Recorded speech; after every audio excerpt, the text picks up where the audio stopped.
সম্মানিত সুধী, এ পর্যায়ে বক্তব্য রাখবেন আজকের অনুষ্ঠানের মাননীয় বিশেষ অতিথি, দেশের বিশিষ্ট ব্যবসায়ী ও সমাজসেবক জনাব আরিফুর রহমান।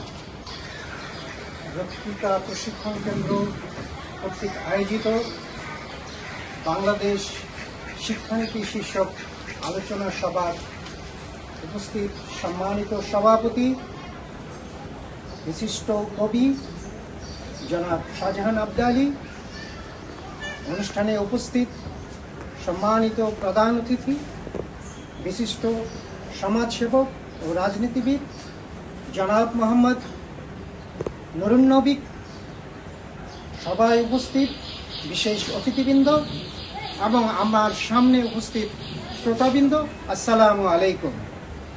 আজকে বাংলাদেশ শিক্ষানীতি শীর্ষক আলোচনার পূর্বে বাংলাদেশের শিক্ষা ব্যবস্থা সম্পর্কে কিছুটা আলোকপাত করা দরকার।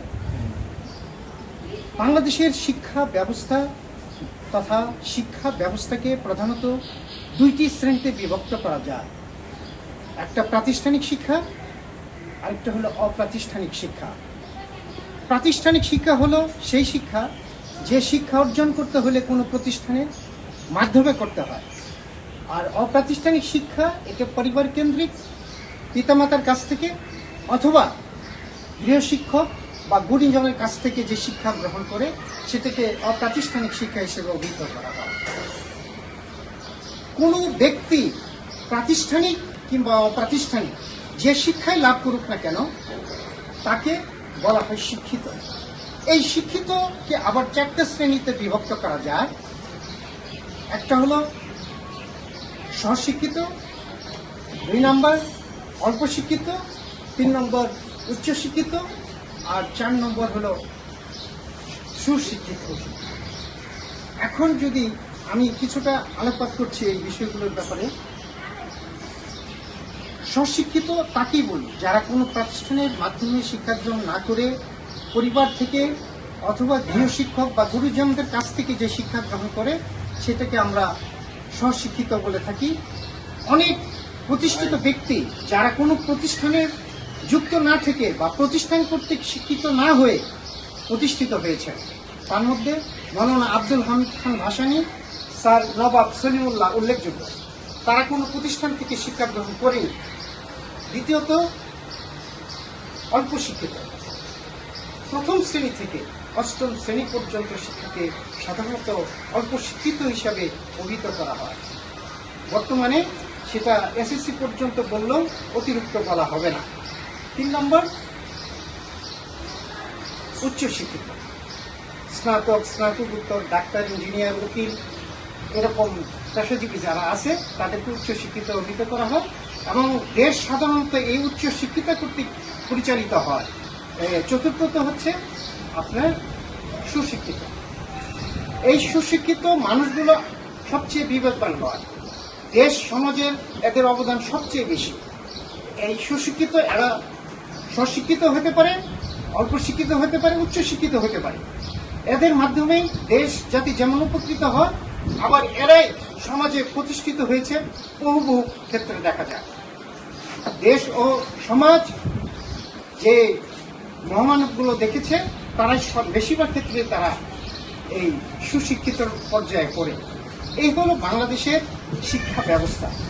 এখন আমি আসল যে আমাদের আলোচনার বিষয় বাংলাদেশের শিক্ষানীতি। আমি বাংলাদেশের শিক্ষানীতির সকল স্তরে 2010 বলেন, 2020 বলেন, 2024 বলেন এবং রিসেন্ট 2025 বলেন, সব শিক্ষানীতির প্রতি শ্রদ্ধা রেখেই বলছি। এই শিক্ষানীতির মূল ভিত্তি হচ্ছে 2010 সালের যে শিক্ষানীতিটা অধ্যাপক কবির চৌধুরী কর্তৃক কমিশন কর্তৃক সুপারিশকৃত এই শিক্ষানীতিকেই মূল ভিত্তি হিসেবে দাঁড়ায়। পরবর্তীতে সেটা 2020, 2024 এবং গত 25 সালেও এটা সংস্কার করা হয়।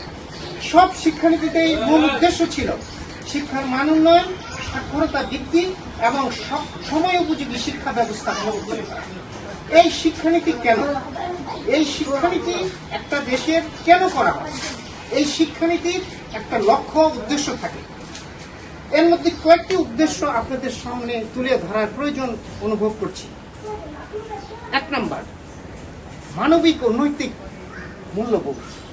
একজন শিক্ষার্থীর যদি মানবিক এবং নৈতিক মূল্যবোধ না থাকে তাহলে ওর ওই শিক্ষার কোনো মূল্যায়ন থাকে না।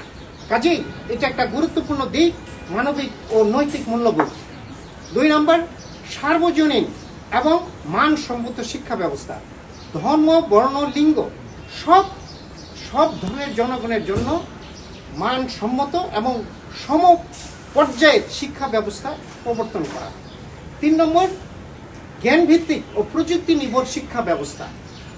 শিক্ষার্থীদের অবশ্যই বিজ্ঞান ভিত্তিক এবং প্রযুক্তি নির্ভর শিক্ষা ব্যবস্থায় এমনভাবে দক্ষতা অর্জন করা যাতে পরবর্তীতে বিশ্বায়নের যুগে তারা প্রতিযোগিতায় টিকে থাকতে পারে। 3 নম্বর, অসাম্প্রদায়িক চেতনা। অসাম্প্রদায়িক এবং গণতান্ত্রিক চেতনা সম্পূর্ণ যেন শিক্ষার্থী গড়ে তুলতে পারি সেদিকে আমাদের লক্ষ্য রাখা অতীব জরুরি। 5 নম্বর, ভাষাগত ও সাংস্কৃতিক বিকাশ। বাংলা ভাষার সঠিক ব্যবহার নিশ্চিত করা, আদিবাসী আরো যারা জনগোষ্ঠী আছে তাদের মাতৃভাষা বিকাশ নিশ্চিত করা। 6 নম্বর, আমরা আরেকটা গুরুত্বপূর্ণ পয়েন্ট, সেটা হলো শারীরিক ও মানসিক বিকাশ বা শারীরিক ও মানসিক স্বাস্থ্য, যেটাই বলি। শিক্ষার্থীদের শারীরিক ও মানসিক স্বাস্থ্য বা বিকাশের ক্ষেত্রে আমাদের প্রত্যেকটা শিক্ষা প্রতিষ্ঠানে শরীরচর্চা, শিক্ষা, মানে নাটক, আবৃত্তি, এগুলোর ব্যবস্থা রাখতে হবে যাতে তাদের মানসিক বিকাশ ঘটে। আরেকটা হচ্ছে দারিদ্র্য বিমোচন। দক্ষ জনশক্তি গঠনের মাধ্যমে একটা সমাজ গড়ে তোলা, যে সমাজের মাধ্যমে দারিদ্র্য বিমোচন করা সম্ভবপর হয়, এটা শিক্ষানীতির একটা অন্যতম উদ্দেশ্য।